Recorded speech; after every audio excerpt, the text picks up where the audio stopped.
과거 문둥병 환자는 공포의 대상이었습니다. 문둥병의 특효약이 어린아이의 간이라는 말도 있었죠. 그래서 그들은 어린아이의 간을 빼먹는 괴물이었고 두려움의 대상이 되었습니다. 본문에 등장하는 나병 환자가 바로 문둥병에 걸린 사람입니다. 나병할 때 이 나라는 한자는 두꺼비처럼 거친 피부를 뜻합니다. 나병은 피부와 말초신경에 영향을 미칩니다. 피부에 발진과 돌기가 생기게 하고 말초신경의 감각이 없어지게 합니다. 그래서 손가락과 이 발가락이 썩어 문드러지거나 심지어 떨어져 나가도 통증을 느끼지 못합니다. 과거 마땅한 치료법이 없었던 시절에 이 병은 피부에만 닿아도 전염되는 무서운 병으로 여겨졌습니다. 레위기 율법에도 나병 환자에 대해서 구체적으로 언급하고 있습니다. 레위기 13장에 나옵니다. 레위기 13장 44절, 45절, 46절에서 나병 환자를 부정하다고 합니다. 나병 환자는 죄인으로 정죄되었습니다. 제사장이 나병을 판정하면 45절이죠. 나병에 걸린 사람은 옷을 찢고 머리를 풀어야 했습니다. 옷을 찢고 머리를 푼다는 것은 죽은 사람을 애도하는 것과 똑같은 슬픔의 표시입니다. 랍비 문헌에 이렇게 기록되어 있습니다. 피부병을 고치는 것은 죽은 사람을 살리는 것과 같이 어렵다. 나병 환자를 죽은 자와 다름없다고 간주했습니다. 그러니까 나병 환자는 시체와 다름없는 사람입니다. 다시 45절을 보십시오. 그래서 나병 환자는 사람들이 있는 곳을 지날 때마다 입술을 가리고 말해야 합니다. 침이 튀면 안 되니까 그랬겠죠. 또 부정하다 부정하다라고 외쳐야 합니다. 사람들에게 자신의 위치를 알려서 나 여기 있으니까 사회적 거리두기를 하시오라는 겁니다. 또 나병 환자는 진영 밖에서 따로 살아야 했습니다. 나병 환자와 접촉하거나 같은 지붕 아래 있는 것만으로도 부정한 것으로 간주되었기 때문이죠. 이렇게 함으로써 깨끗한 것과 부정한 것을 분리했습니다. 깨끗한 것이 부정하게 변질되지 않도록 미연에 방지한 것입니다. 이런 배경에서 본다면 예수님이 나병 환자에게 손을 내밀어 그와 접촉한다는 것은 스스로 감염의 위험, 즉 부정하게 될 수 있는 위험을 감수한 것이라고 볼 수 있습니다. 이제 본격적으로 예수님이 나병 환자를 고치신 장면을 보겠습니다. 본문 40절부터 44절의 내용이죠. 나병 환자 한 사람이 예수님 앞에 와서 무릎을 꿇습니다. 좀 전에 말씀드렸듯이 나병 환자는 진영 안으로 들어오면 안 됩니다. 특히 예수님이 계신 곳은 언제나 많은 사람들이 몰려들었기 때문에 이런 상황에서 예수님 가까이에 온다는 것은 나병 환자가 아주 위험천만한 상황에 빠질 수 있음을 의미합니다. 율법에는 부정한 자들은 돌로 쳐서 죽여도 되기 때문이죠. 하지만 이 나병 환자는 더 잃을 것이 없었습니다. 건강도 가족도 친구도 다 잃었습니다. 시체와 다름없는 사람이다 보니 더 이상 잃을 것이 없었던 것이죠. 그러던 중에 이 가까운 곳에서 예수님이 사람들의 각종 질병을 고친다는 소문을 듣고 필사적으로 예수님을 찾은 것이 분명해 보입니다.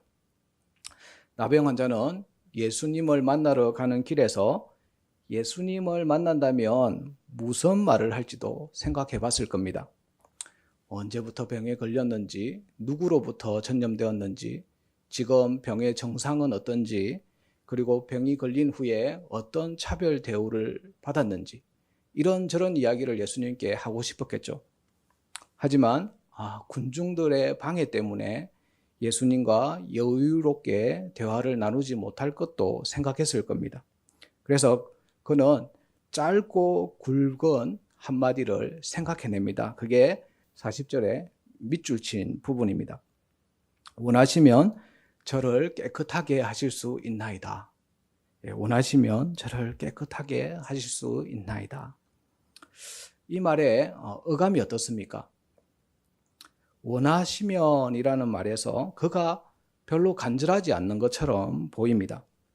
반드시 고쳐주셔야 한다는 말로 들리지가 않습니다. 그러나 이 말은 그런 뜻이 아닙니다. 여기서 원한다는 말은 뜻한다입니다. 그러니까 예수님의 마음을 의미합니다. 나병의 치유는 예수님의 의지에 달려 있다라는 겁니다. 나병 환자가 철저하게 예수님을 의존했다는 표현입니다. 그 사람은 흉측하게 되어서 사람들로부터 멀리 떨어져야 했지만 그의 속사람은 누군가를 의지하고 가까이 하고파 했습니다. 예수님을 전적으로 의존하고 있는 모습이 바로 이 원하시면이라는 단어에 숨어 있습니다. 그래서 예수님 앞에 기꺼이 나아온 것입니다.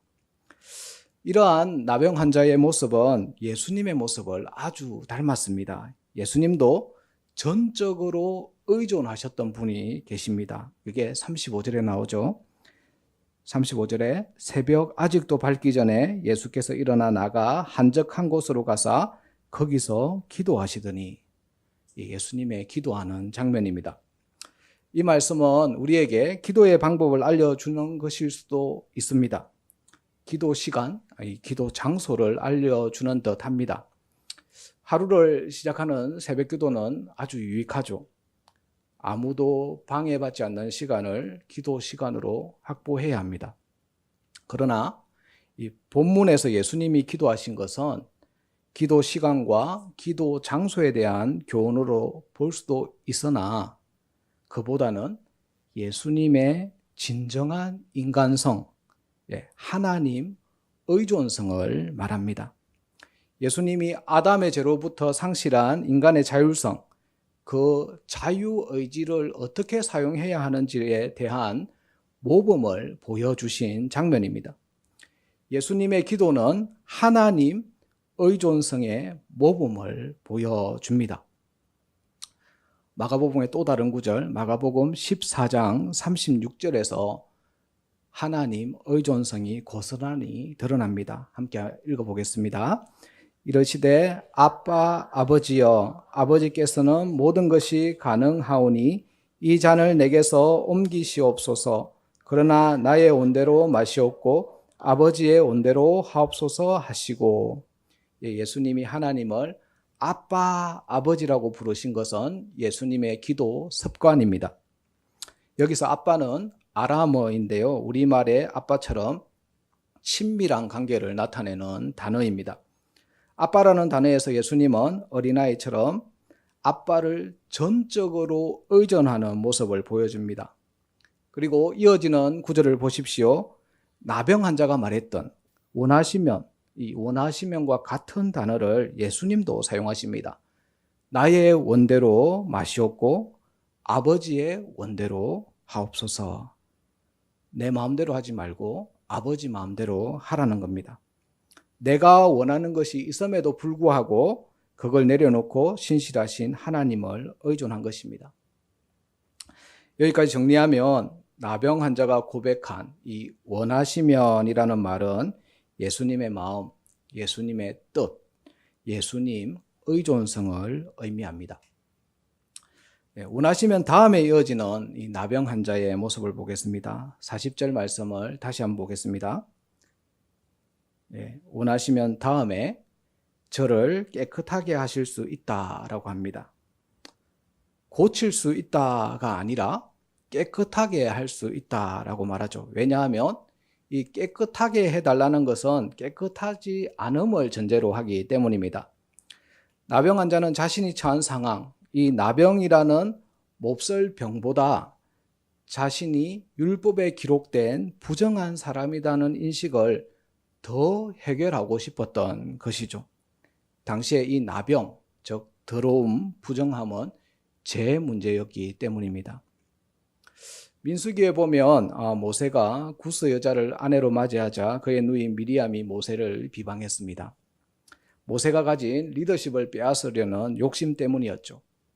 하나님의 종 모세를 비방하는 것은 하나님을 공격한 죄입니다. 그때 하나님께서 모세를 비방한 미디암에게 나타나서 그를 책망하고 떠나시죠. 그러자 하나님이 떠나시자마자 미디암이 문둥병에 걸렸습니다. 그러니까 성경에서 나병 환자는 죄인을 상징합니다. 그래서 나병 환자는 자신이 죄인임을 늘 인식하고 있었습니다. 저를 깨끗하게 하실 수 있습니다 라는 이 간청은 자신이 부정하다는 것을 인식한 말입니다. 나병 환자는 자신의 부정함, 죄인됨을 인식하는 자였습니다. 이처럼 자신의 처지를 아는 자만이 깨끗하게 해달라고 간청할 수 있습니다. 우리 중에서 자신이 깨끗하다라고 자부할 만한 사람이 얼마나 있겠습니까? 아마 없을 겁니다. 나병 환자처럼 자신의 더러움, 자신의 부정함을 자각하고 인정하고 예수님께 나아가야 합니다. 40절에서 나병 환자는 예수님께 와서 무릎을 꿇고 간청했습니다. 여기서 예수님께 나온다, 예수님께 무릎을 꿇는다, 예수님께 간청한다는 이 헬라어는 모두 현재형입니다. 과거형이 아닙니다. 그러니까 이건 현재 우리의 삶에서도 일어나야 한다는 것을 의미합니다.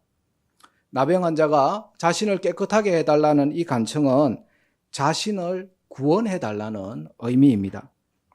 그래서 2000년 전에 나병 환자가 요청했던 이 요청은 오늘날 우리에게도 동일하게 일어나야 할 간청이 됩니다. 우리도 나병 환자처럼 나의 존재, 이 나의 죄인됨을 자각하는 것에서부터 생겨난 예수님 의존성이 있어야 합니다. 이것이 바로 기도의 출발점입니다. 이제 예수님이 나병 환자의 간청에 반응하십니다. 40절과 41절을 한번 비교해서 보십시오. 40절과 41절은 의미상 1대1로 대응을 이루고 있습니다. 40절은 나병 환자의 간청이고 41절은 예수님의 응답입니다. 나병 환자의 간절한 마음과 예수님의 이 불쌍히 여기는 마음, 이 마음과 마음이 맞닿아서 치유가 일어납니다. 40절에서 나병 환자는 예수님이 원하시면 깨끗하게 하실 수 있습니다. 이렇게 말했지요. 다시 말하면 예수님이 마음 먹으면 능력을 행할 수 있습니다 라는 말입니다. 41절의 결과도 보십시오. 예수님이 나병 환자를 불쌍히 여기사 손을 내밀어 나병 환자에게 대십니다. 예수님이 불쌍히 여기시기로 마음 먹으면, 그래서 예수님이 손을 내미시면 능력이 나간다는 겁니다. 나병 환자는 깨끗하게 되었습니다. 교회 여러분, 능력이 흘러가는 방향이 중요합니다. 예수님이 손을 댔을 때 나병이 예수님에게 전달된 것이 아니라 그 반대입니다. 예수님의 능력이 나병 환자에게 흘러가서 그의 병이 치유되었습니다. 이건 레위기 말씀에 기록된 그 의식법보다 사람을 불쌍히 여기는 예수님의 사랑의 법이 더 강하다는 것을 말해줍니다. 치유가 이를 증명하죠. 예수님의 치유 행위는 율법의 폐지가 아니라 율법의 성취로 나타났습니다. 율법이 의도한 바가 온전히 성취된 것입니다. 복음서에는요, 병고침과 제사함을 연결하는 건 일관되게 나타나는 현상입니다. 예수님이 병을 고쳐주시면서 이렇게 말씀하시죠. 네 죄사함을 받았느니라. 유대인들은 이 말을 듣고 신성모독이라고 여겼지만 예수님은 율법의 그 의도를 온전히 완성하셨습니다. 이것이 바로 예수님의 방식입니다. 여기서 끝이 아니죠. 예수님은 치유에 만족하지 않으시고 나병 환자를 치유하신 후에 그의 전 인격의 회복을 돕습니다. 레위기 율법에 보면 나병에 회복된 사람은 사회로 복귀하는 절차가 기록되어 있는데요. 최종적으로 제사장의 공식 선언이 필요했습니다. 44절을 한번 보십시오. 예수님은 나병 환자의 병을 고쳐주시고 제사장에게 보이라고 합니다. 예수님은 나병 환자에게 질병에서 치유받는 것으로 만족하지 않으시고 그의 사회 복귀를 지금 원하고 계십니다. 제사장에게 보이라는 것은 사회적 고립에서부터 회복시키려고 하는 예수님의 배려인 것입니다. 이처럼 예수님의 치유 행위는 율법을 무시하거나 폐기하는 것이 아니라 율법의 완성입니다. 율법을 만든 그 의도를 초과해서 달성한 것입니다.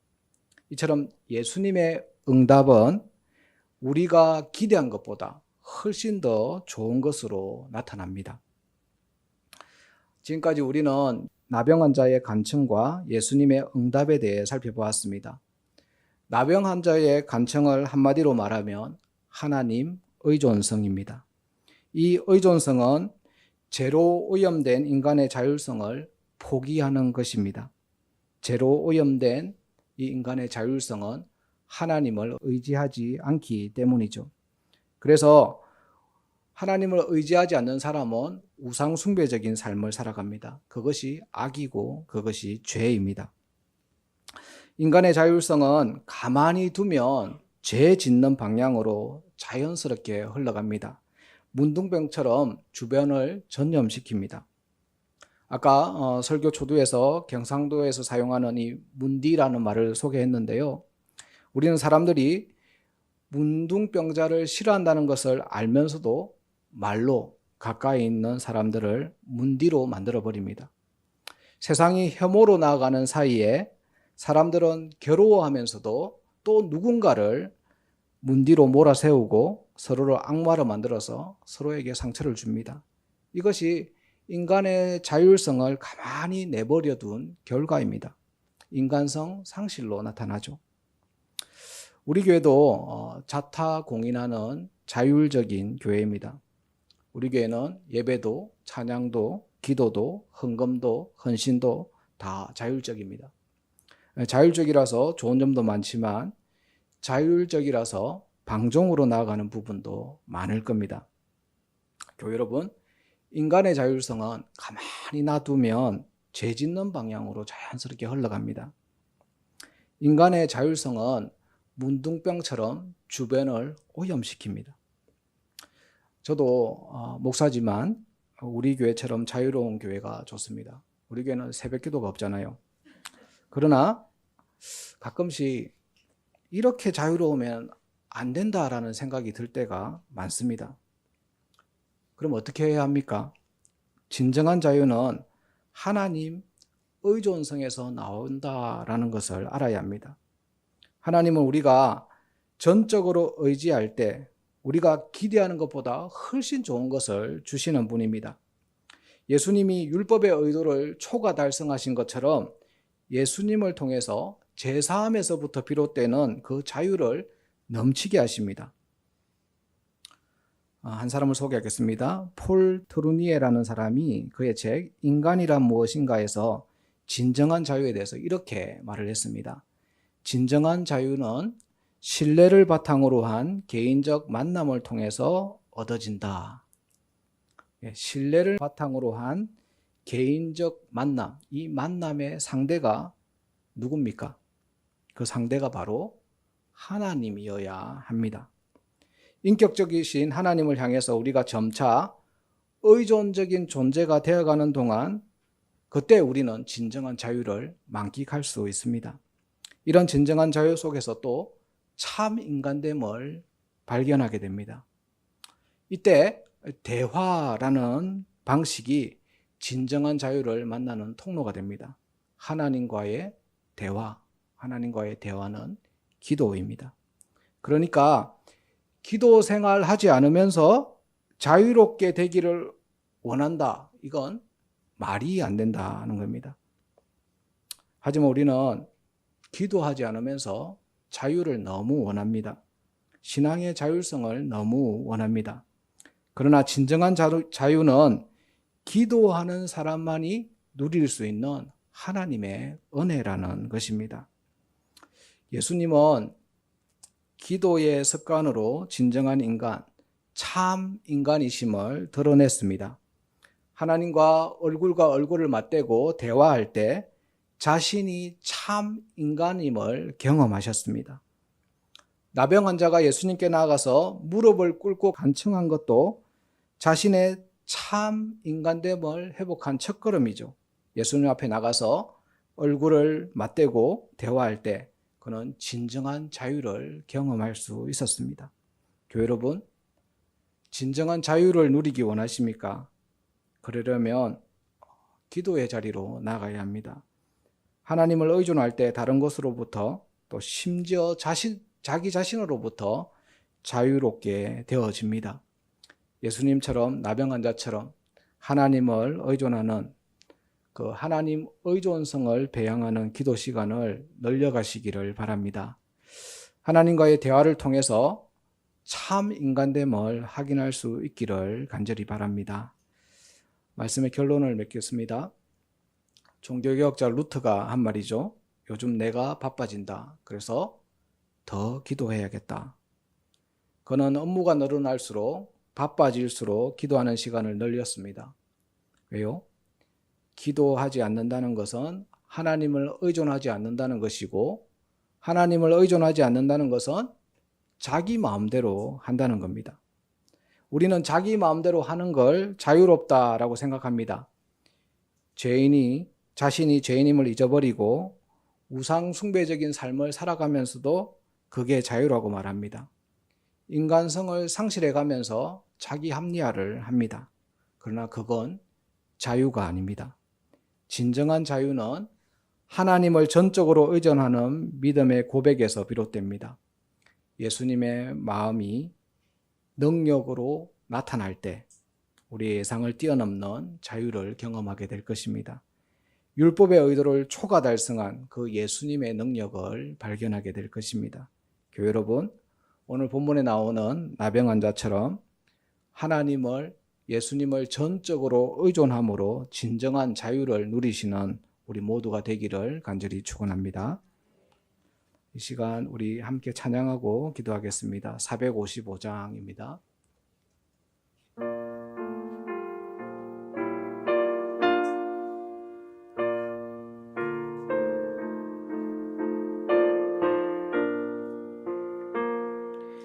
주님의 마음을 본받는 자, 그 맘에 평강이 찾아오면 험악한 세상을 이길 힘이 하늘로부터 임함이로다. 주님의 마음 본받아 살면서 그 거룩하신 나도 이루리. 주 모습 내 눈에 안 보이며 그 음성 내 귀에 안 들려도 내 영혼 날마다 주를 만나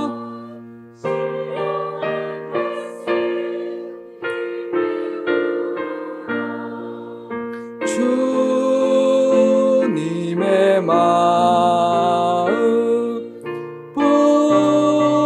본받아 살면서 그 거룩하신 나도 이루리. 가는 길 거칠고 험하여도 내 맘에 불평이 없어짐은 십자가 고난을 이겨내신 주님의 마음 본받음이라. 주님의 마음 본받아 살면서 그 거룩하신 나도 이루리. 주 예수 세상에 다시 오시 그 그날의 무성도 변화하여 주님의 빛나는 그 형상을 다 함께 보며 주 찬양하리. 주님의 마음 본받아 살면서 그 거룩하신 나도